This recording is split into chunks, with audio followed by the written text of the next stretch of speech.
Hi, JT Morgan here. The first question I always get is, what is a sober companion? It's a darn good question because I've had many people, even in sobriety, ask me, what is it, a dating service? Or something like that. It is not a dating service, I can assure you. Perhaps you've seen this TV show called Elementary. It's just come out. It's a modern adaptation of the Sherlock Holmes fable. And it's very interesting. Lucy Liu plays a sober companion to the modern Sherlock Holmes. And if you go back to the original Sherlock Holmes, Dr. Watson was a sober companion. His whole role in the books was to help Sherlock Holmes with his opium addiction. Back in Victorian England, in that era, they had a rash of addiction with opium. They called them opium eaters.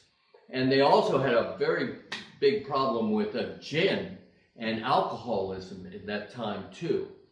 And so anyway, that was Watson's role.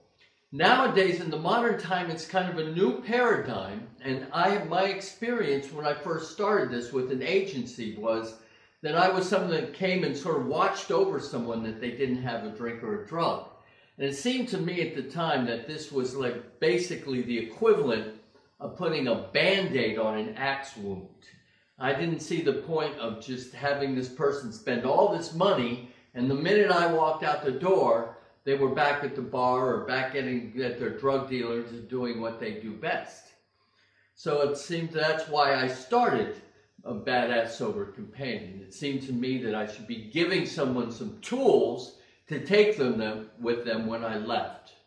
And that's what we do. We take a very proactive role in helping you stay sober. So when you reach that point of you're sick and tired of being sick and tired, and you stop digging, that's when you've hit bottom.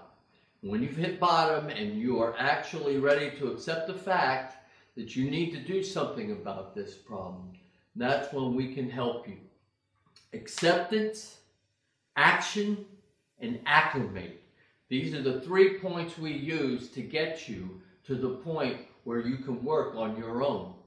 Acceptance, accepting the fact that you can't have a drink, you can't have a drug. Action, cultivating habits that you use on a daily basis to keep yourself focused on yourself and your sobriety. And acclimation, using these habits on a daily basis, acclimating yourself to your new sober life. It's the difference between a black and white TV and a surround sound, high definition plasma TV. It's the difference between your old chemical dependent life and your new sober life. I look forward to hearing from you.